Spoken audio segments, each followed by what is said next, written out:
Me llamo Jorge Zazo, soy sacerdote desde el año 2004, actualmente tengo 46 años, soy párroco de dos parroquias en la ciudad de Ávila, Inmaculado Corazón de María y San Pedro Bautista, que hacen una unidad pastoral, y desde hace 6 años soy vicario de pastoral también de mi diócesis.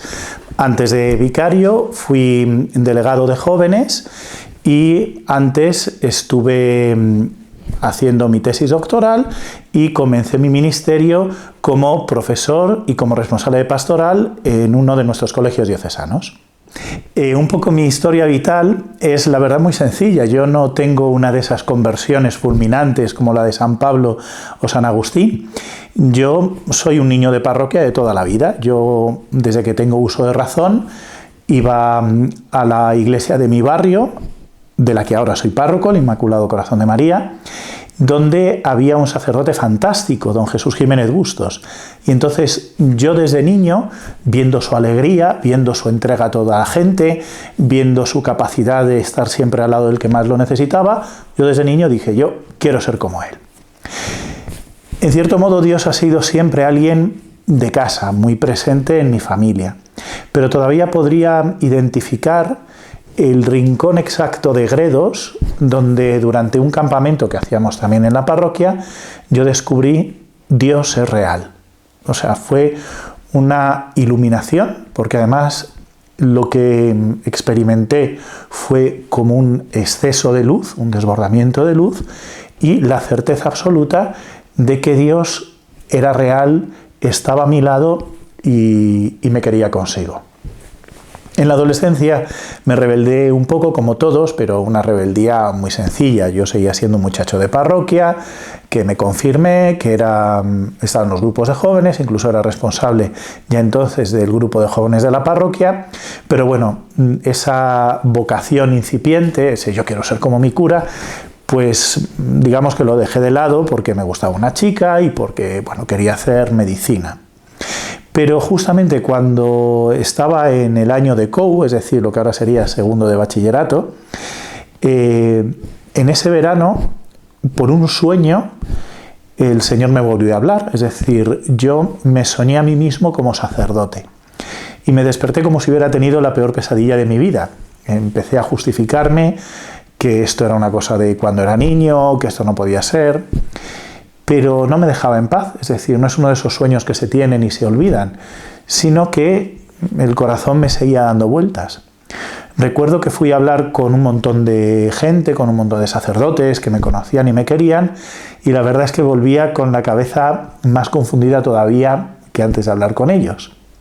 Había dejado para el último lugar precisamente a este párroco de mi parroquia, por eso de que a veces nos da vergüenza hablar de nuestros padres, de lo que llevamos más dentro del corazón. Pero como no encontraba respuesta en ningún sitio, fui a hablar con él. Recuerdo que estuve durante más de 1 hora haciendo todas mis elucubraciones, mostrando pros, contras, y él me escuchaba con una paciencia admirable, hasta que solo me dijo una palabra. Me dijo: Jorge, si María se hubiese esperado tanto cuando Dios le propuso ser la madre de su hijo, todavía estaría esperando el Señor para encarnarse. Si te llaman, responde.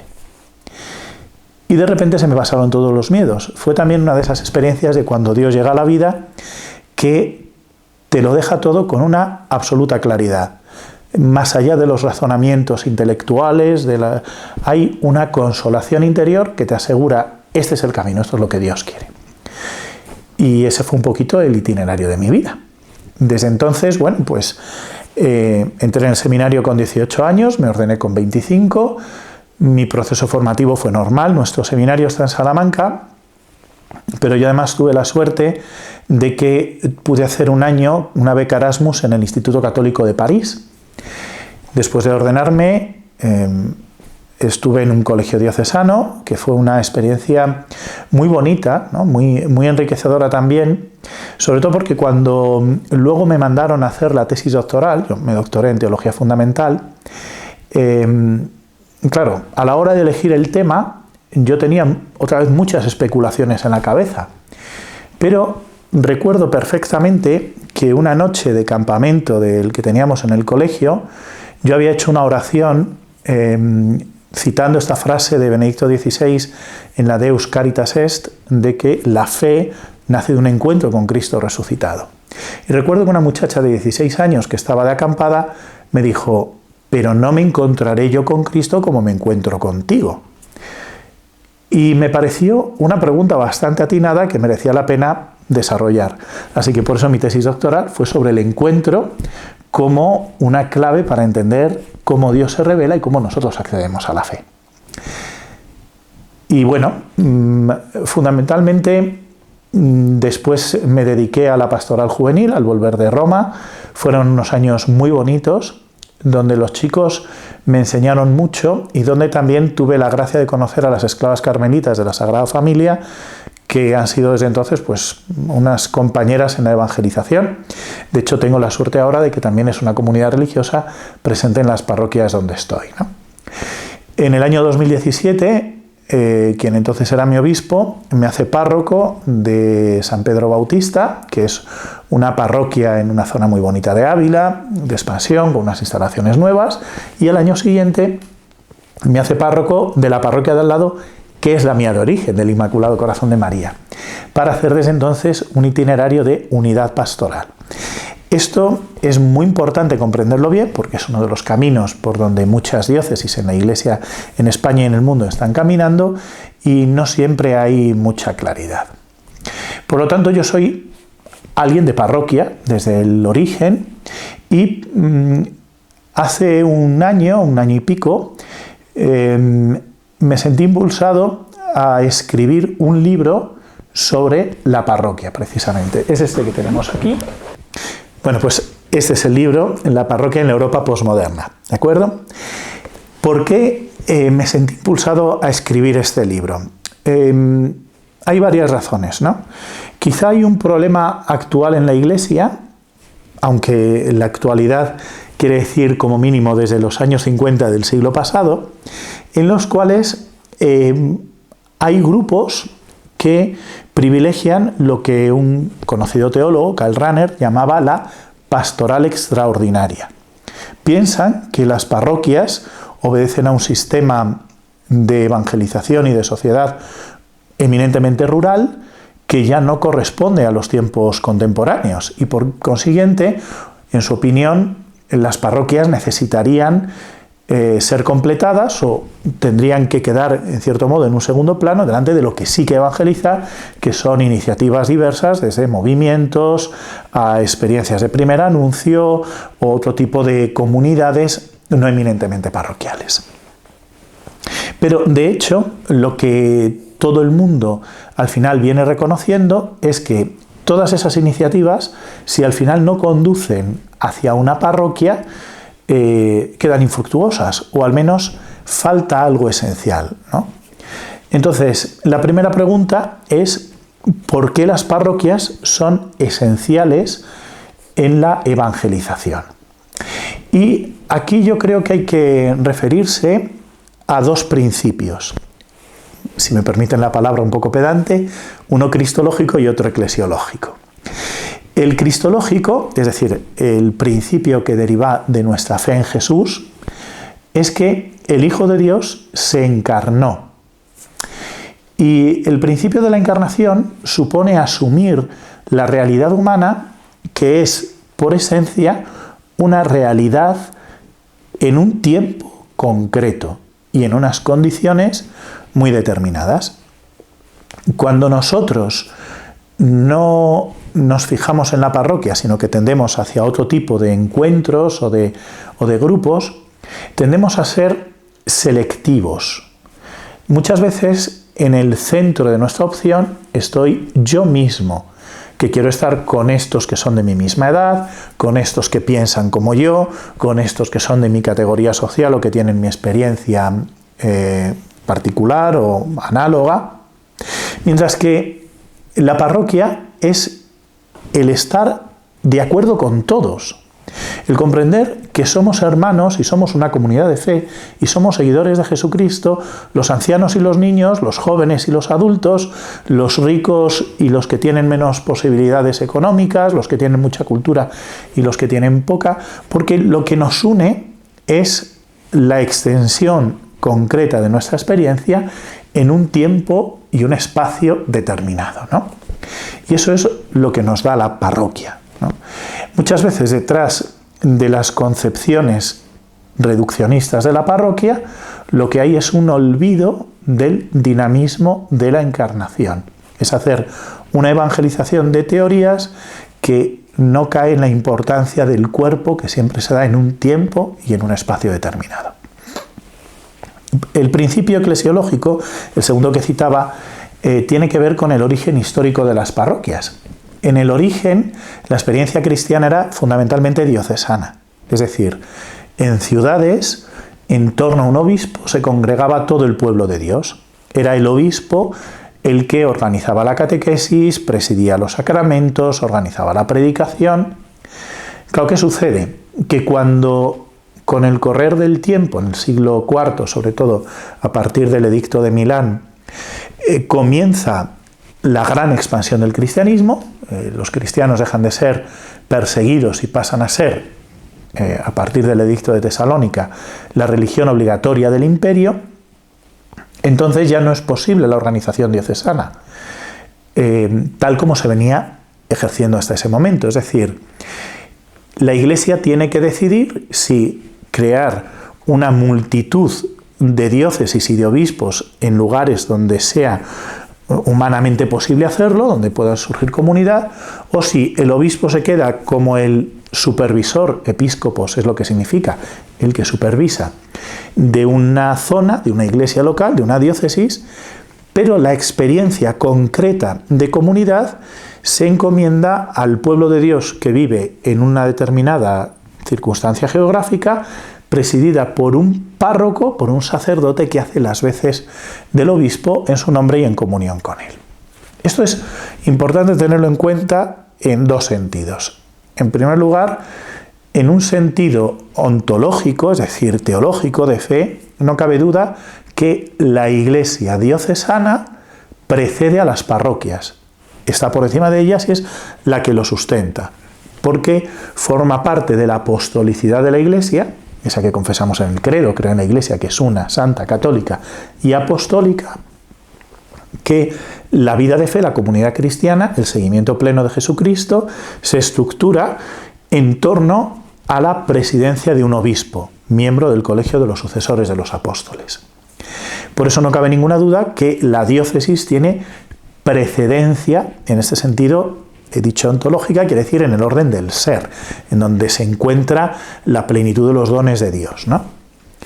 Pero al mismo tiempo las parroquias tienen una precedencia que podríamos llamar fenomenológica o experiencial. Es decir, una persona, el contacto primero y directo que tiene con la Iglesia es a través de su parroquia, a través de estos rostros concretos, ¿no? Por eso, aunque en el orden del ser la diócesis siempre antecede, en el orden de la experiencia cristiana, cuando uno comienza a experimentar qué es la Iglesia, es en el contexto de una parroquia. ¿Cuáles son los principales riesgos que hay en la comprensión de la parroquia? Bueno, pues fundamentalmente diríamos que hay tres, ¿no? El primero de ellos es que la parroquia, por esto que estoy diciendo, está muy ligada al territorio. Esto es cierto que tenía sentido en una sociedad rural con poca movilidad, donde de hecho se identificaban el pueblo con la parroquia, ¿no? O el barrio con la parroquia, no había distinción. Claro, pero ahora, ¿cuál es el territorio donde habita una persona? ¿El lugar donde tiene el domicilio? ¿El pueblo en el que pasa los fines de semana? ¿El lugar donde trabaja y por consiguiente pasa la mayor parte de la jornada? ¿El lugar donde queda con los amigos y tiene su espacio de ocio? Es decir, ¿cuál es el territorio en el que ahora se habita? ¿En las redes sociales? ¿Cuánta gente pasa muchas horas de su día, cada vez más, navegando en Internet? Entonces es cierto que la parroquia ahora está en crisis, en cuanto a concepto de parroquia, por la crisis del territorio. Y sin embargo, hay, bajo mi punto de vista, algo más profundo, una idea más honda detrás de esa de territorio, que es la que ha tradicionalmente estructurado las parroquias, que es la de el arraigo. Uno puede vivir quizá navegando en muchos sitios de esta sociedad líquida, pero si no echa raíces se convierte en una planta que el viento arrebata, ¿no?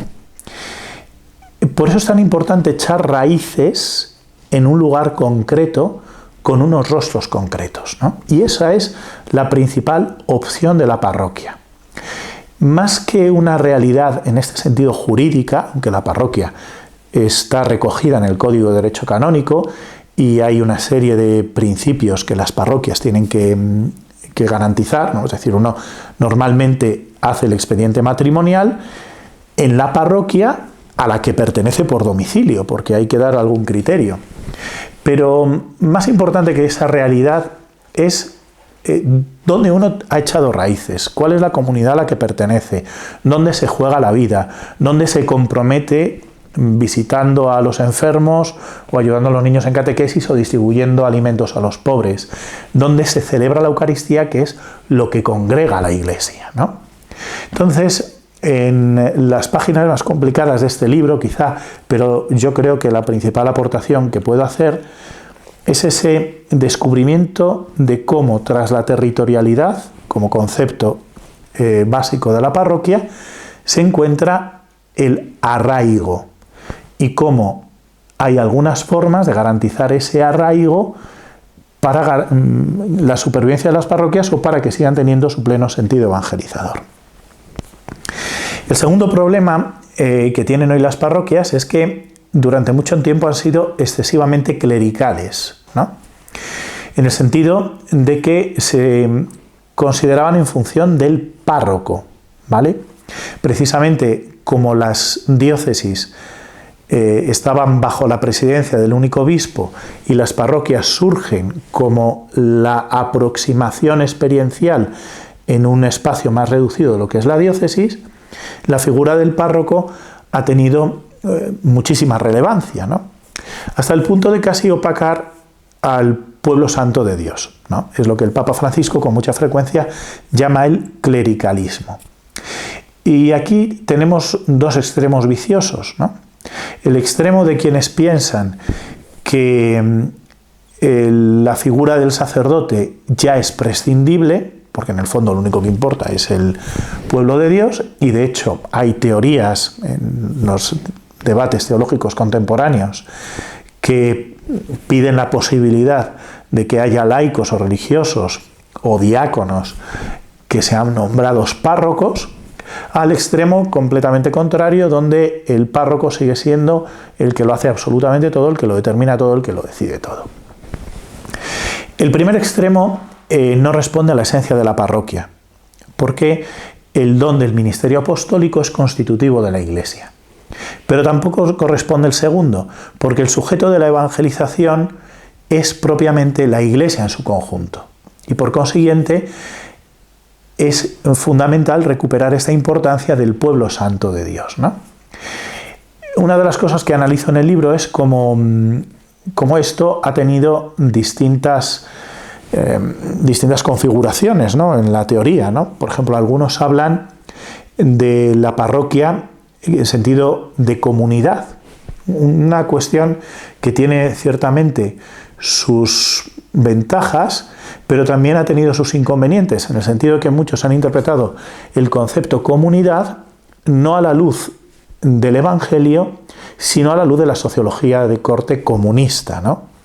Y eso ha generado algunos problemas en la comprensión a los que tuvo que responder la Congregación para la Doctrina de la Fe cuando era presidida por el cardenal Ratzinger en un importante documento llamado Comunión ex Nocio, ¿no? ¿Cuál es el modelo mejor de comunidad? El propio cardenal Ratzinger, en alguno de sus escritos, señala que el concepto de comunidad es ajeno al Nuevo Testamento. Lo que es propio de la experiencia cristiana en el Nuevo Testamento es la fraternidad. Esto a mí me parece que es muchísimo más acertado, ¿no? Y nos ofrece una pista de solución a uno de los problemas que hoy experimentan las parroquias.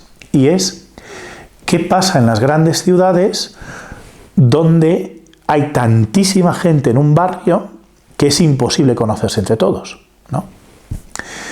Claro, es imposible para el párroco. A lo mejor la gente no sabe que hasta 1983 el derecho de la Iglesia obligaba a un sacerdote a conocer personalmente a todos sus feligreses. Y de hecho había libros que calculaban cuántas personas puede uno conocer personalmente.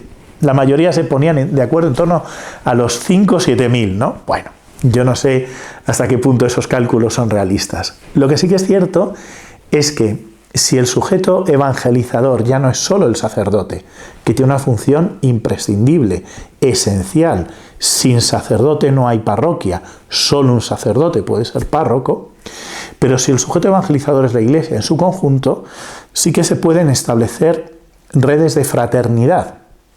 El sacerdote en la parroquia ejercería las funciones de paternidad espiritual, ¿no? Todo el mundo sabe quién es el Padre, pero las relaciones entre los hermanos se pueden ir tejiendo de tal forma que hubiera una auténtica cercanía, una auténtica vecindad, que es un concepto humano, que es lo que permite que haya fraternidad, que haya una comunidad cristiana. El otro reto que trato en el epílogo de este libro, que es un epílogo para diócesis rurales, que es donde yo vivo. Ávila es una diócesis de apenas 160.000 habitantes, donde una tercera parte de la población vive en la ciudad, otra tercera parte vive en 10 pueblos más numerosos y el resto de la población, el tercio restante, habita en otras 240 parroquias. Claro, una parroquia que ya no tiene iniciación cristiana, que ya no tiene niños, que ya no tiene jóvenes, que ya no tiene matrimonios, o que si vienen a casarse es alguno que viene de Madrid por cariño al pueblo, ¿eso es una parroquia realmente? ¿Qué posibilidades hay para tener experiencia de comunidad en esas realidades? Y yo aquí recuerdo en este libro una cosa que a veces se nos pasa desapercibida, y es que en realidad hasta el siglo XIX, pongamos incluso desde Trento, desde el siglo XVI, pero hasta el siglo XVI no era obligatoria la división de la diócesis en parroquias. Es decir, actualmente todos tenemos la idea de que una diócesis tiene que estar dividida en distintas parroquias. Pero esto, insisto, no era así antes de Trento. Tiene que seguir siendo así, porque al final la imagen que hay de fondo es de la parroquia no como sujeto evangelizador, como fraternidad evangelizadora, sino como lugar de encuadramiento jurídico de los fieles. Hay propuestas de unidades pastorales que se han llevado a cabo y se están desarrollando en diócesis rurales que son interesantes, ¿no? Son interesantes. En su origen aparecen para que un sacerdote pueda llevar 4 o 5 pueblos, ¿no?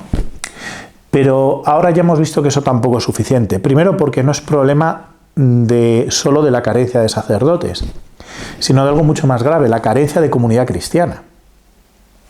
Yo tengo la experiencia personal de que mis 2 parroquias se han revitalizado desde que es una unidad pastoral.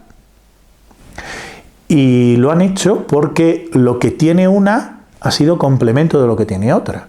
Es decir, en el Inmaculado Corazón de María, que es una parroquia con más recorrido, surgida en los años 40, con una gran conciencia de barrio, de vecindad, donde todos nos conocemos, hay un gran sentimiento de comunidad que en esta parroquia nueva, San Pedro Bautista, pues no hay, porque son casas individuales, porque es un barrio nuevo, la gente no se conoce, muchos no vienen de la propia ciudad, sino que vienen de otros lugares de España, etc.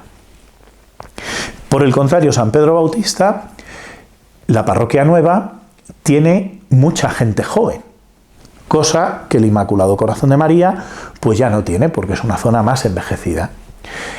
El contacto de las dos parroquias ha hecho que se revitalicen, porque una aporta gente y la otra aporta experiencia de Dios y de comunidad.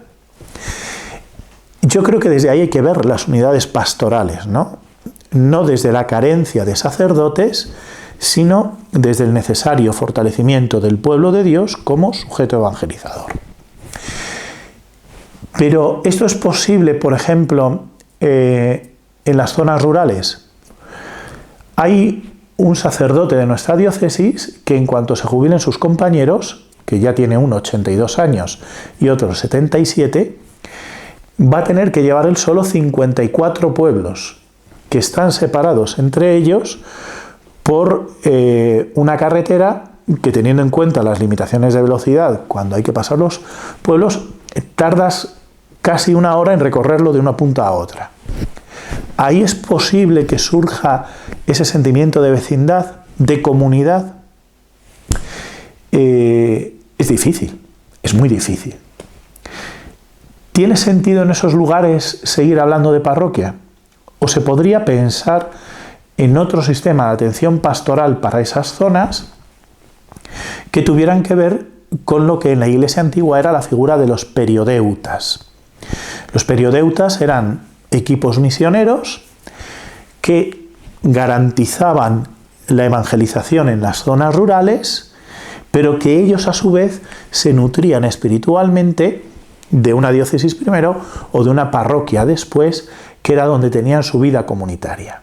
Es decir, quizá habría que replantearse, esa es una de las propuestas más audaces que ensayo en mi libro, habría que replantearse si en grandes zonas rurales donde ya no hay algunas condiciones básicas para que se pueda hablar propiamente de parroquia, tiene que seguir habiendo parroquias, o si hay que reducir las parroquias a las que realmente pueden ser y que esas otras zonas rurales sean atendidas por equipos misioneros que nacen de esas propias parroquias y a las que la gente que vive en esas zonas rurales puede tener como referencia, ¿no? Esto supondría un cambio, primero, del Código de Derecho Canónico y, segundo, ensayar una forma novedosa de evangelización, pero que a mí me parece que es necesaria para recordar que la Eucaristía es lo que nos congrega.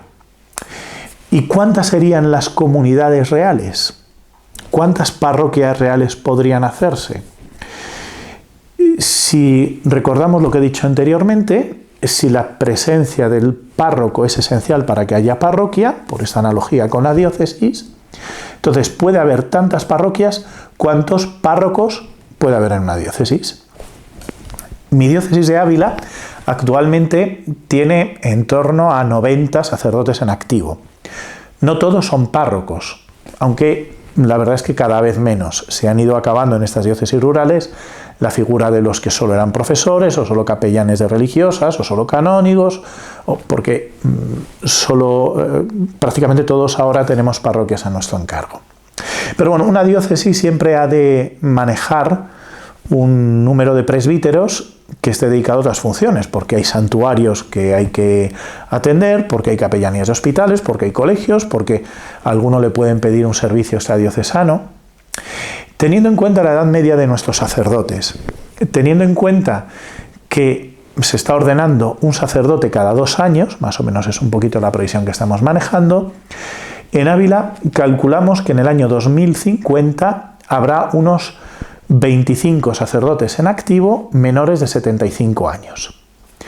Si de esos 25 dedicamos 5 a funciones de gobierno como vicarios o rectores de seminario o en otros servicios, en previsiones realistas habría que calcular que nuestra diócesis va a tener 20 parroquias en el año 2050.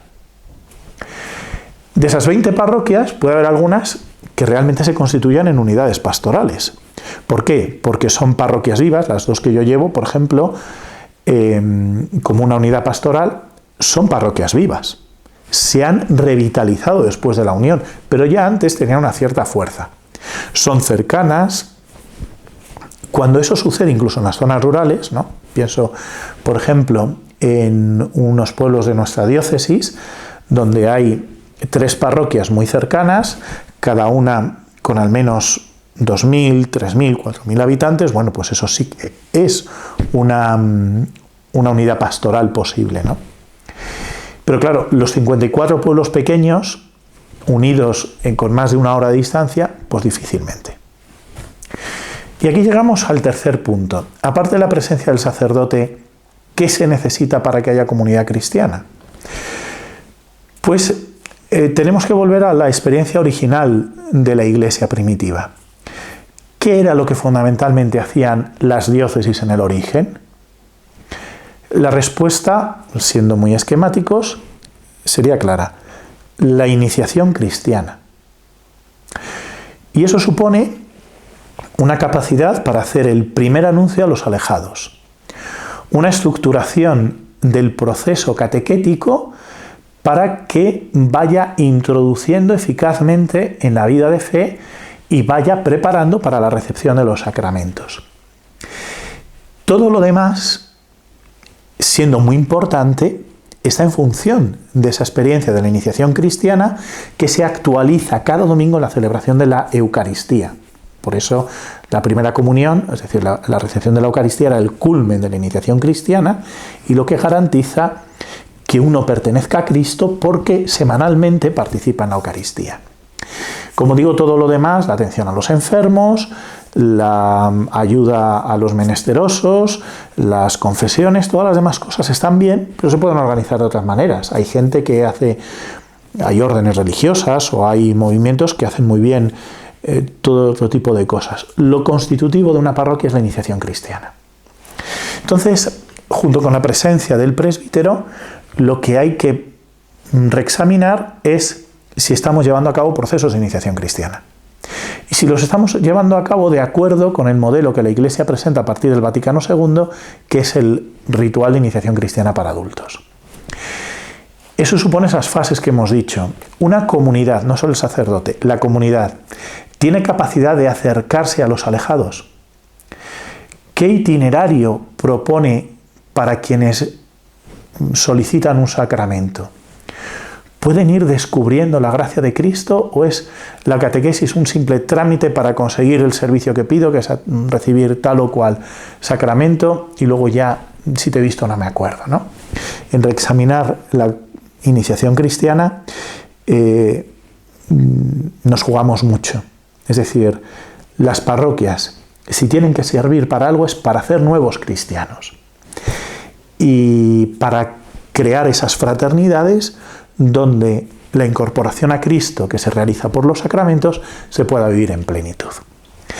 Yo, desde luego, tengo la experiencia de que las parroquias siguen siendo muy necesarias y he publicado este libro como una modesta contribución. No pretendo tener la respuesta para nada, pero sí he querido ofrecer un poquito mi perspectiva de dónde están los problemas teológicos de fondo, ensayar alguna de las posibles soluciones y proponer un diálogo que se pueda profundizar en el futuro, en este momento en el que, como nos recuerda muchas veces nuestro Santo Padre, el Papa Francisco, estamos en un momento de conversión misionera de la Iglesia. Las parroquias son evangelizadoras, pero para que puedan evangelizar tienen que estructurarse en torno al arraigo, a la presidencia de un sacerdote, la centralidad de la Eucaristía, la fraternidad de los cristianos y la iniciación cristiana. Y siempre en comunión con el obispo, porque después de todo, esa precedencia ontológica al final tiene que traducirse en hechos. Uno existencialmente comienza a ser cristiano por el contacto con una parroquia y esa parroquia no puede cerrarme a sí mismo, sino abrirme a la gran experiencia de ser cristiano, que es pertenecer a una iglesia presidida por un obispo y que en el mundo camina como una sola familia bajo la presidencia del Papa.